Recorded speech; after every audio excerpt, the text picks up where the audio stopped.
If they had a bone marrow biopsy punch card, I'd probably qualify. I've had 4 bone marrow biopsies in the last 3 years. And because of that, I wanted to create this video just to let people know from a patient perspective what you can expect from a bone marrow biopsy procedure, from the beginning to being in the procedure and even the post-op experience.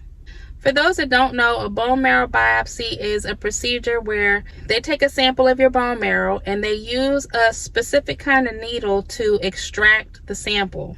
The sample can include fluid, cells, and sometimes they do take a tiny piece of bone as well, depending on what they're looking for when they go in to get the sample. The first time I had a bone marrow biopsy was in October of 2020 when they were doing the initial workup for the diagnosis I received of multiple myeloma. I remember they asked me if I wanted to just get local anesthesia, and I was really nervous about getting the procedure done, but I figured local anesthesia would be okay if they offered it.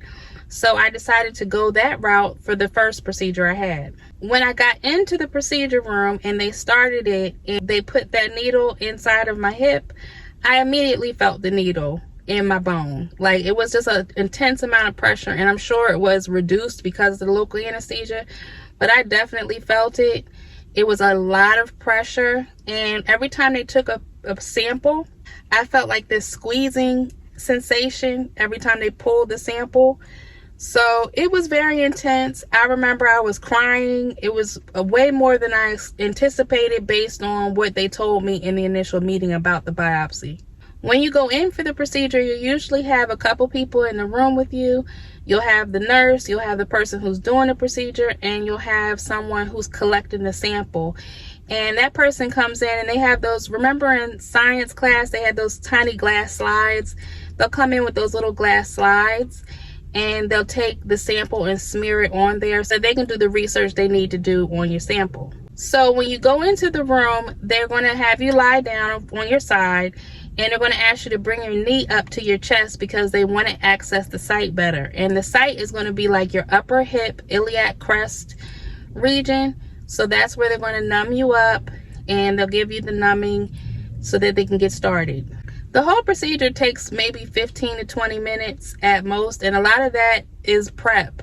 So as I mentioned, the first one I had done, it was local and it was intense and it was painful. But I had another one done following year, and I figured I'd get local anesthesia that time too, because why not? So stupid. But I figured that the first time might have been a fluke, and the second time I could just grin and bear it and get it over with, and I wouldn't have to worry about going under general anesthesia. So I tried it the second time, and the second time was worse.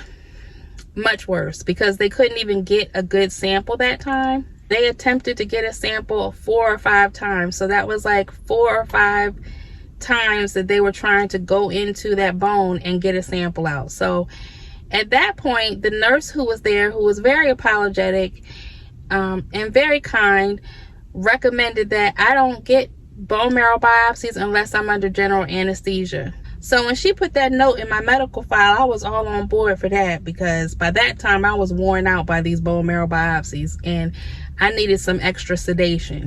So the last 2 biopsies I've had have been under general anesthesia, and that is my recommendation, is that you do these procedures if you can. Speak to your healthcare provider about going under general anesthesia. I mean, again, I'm not a medical professional, but I'm just suggesting, because a lot of times if you're going through this already and you know you got to get a bone marrow biopsy, it's not because of any random reason, or, you know, usually going through a pretty intense time anyway. You're evaluating something and you're anticipating the results. So my thing is, why add to your stress by going through the procedure and it'd be painful if you don't have to? So my recommendation is to speak to a healthcare professional so that you can get some type of IV sedation, general anesthesia, but something more than the local.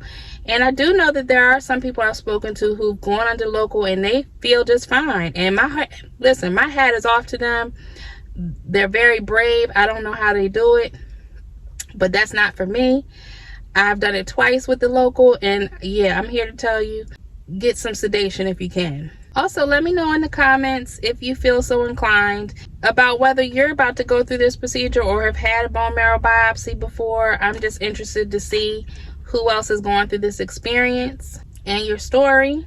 Don't forget to leave a like on this video and subscribe to my channel. But before I go, I also want to mention the post-op experience.